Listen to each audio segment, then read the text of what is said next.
FB tweet. Pinterest email send text message print.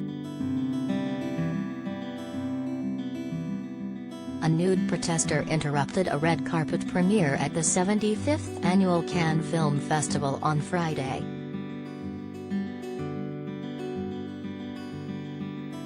During the rollout of Idris Elba and Tilda Swinton's new movie 3,000 Years of Longing from director George Miller, a woman reportedly ran onto the red carpet in front of the cameras and took off her clothes. Her chest was painted with the blue and yellow of the Ukraine flag with the words "Stop Raping Us." She also had blood red paint in the shape of handprints around her underwear. As seen in a video shared on Twitter by the New York Times' Kyle Buchanan, the woman screamed while being physically escorted away. Buchanan wrote with the video that the woman in front of me stripped off all her clothes, covered in body paint, and fell to her knees screaming in front of photographers. Cannes authorities rushed over, covered her in a coat, and blocked my camera from filming. A spokesperson for the Cannes Film Festival did not immediately respond to people's request for comment. On Tuesday, Ukrainian President Volodymyr Zelensky addressed attendees at the opening ceremony of the French Film Festival, getting a standing ovation as he spoke about persevering and the power of filmmaking. His remarks come as Russia and Vladimir Putin continue their invasion of Ukraine. "We continue fighting. We have no choice but to continue fighting for our freedom," Zelensky, 44, said, translated to English, according to Variety. He also added, "I'm sure that the dictator will lose. We will win in this war. Glory to Ukraine."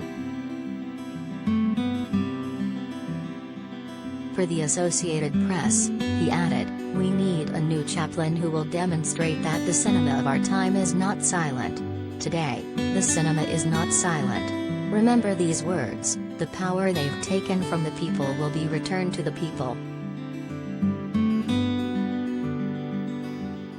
Ahead of the festival, Cannes organizers issued a statement boycotting Russian delegations from participating in the event. They said, according to The Hollywood Reporter, as the world has been hit by a heavy crisis in which a part of Europe finds itself in a state of war, the Festival de Cannes wishes to extend all its support to the people of Ukraine and all those who are in its territory. However modest as it is, we join our voices with those who oppose this unacceptable situation and denounce the attitude of Russia and its leaders, they continued. Our thoughts go out in particular to the Ukrainian artists and film industry professionals, as well as their families whose lives are now in danger. There are those whom we've never met, and those whom we've come to know and welcome to Cannes, who came with works that say much about Ukraine's history and the present.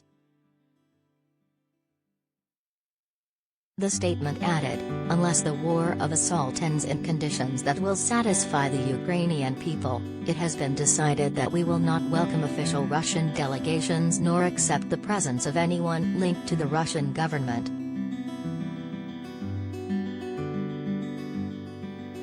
However, we would like to salute the courage of all those in Russia who have taken risks to protest against the assault and invasion of Ukraine, the Cannes statement continued. Among them are artists and film professionals who have never ceased to fight against the contemporary regime, who cannot be associated with these unbearable actions, and those who are bombing Ukraine. Loyal to its history that started in 1939 in resistance to the fascist and Nazi dictatorship, the Festival de Cannes will always serve artists and industry professionals that raise their voices to denounce violence, repression and injustices, for the main purpose to defend peace and liberty, the statement concluded. Russia's attack on Ukraine continues after their forces launched a large-scale invasion on February 24, the first major land conflict in Europe in decades. Details of the fighting change by the day, but hundreds of civilians have already been reported dead or wounded, including children. Millions of Ukrainians have also fled, the United Nations said.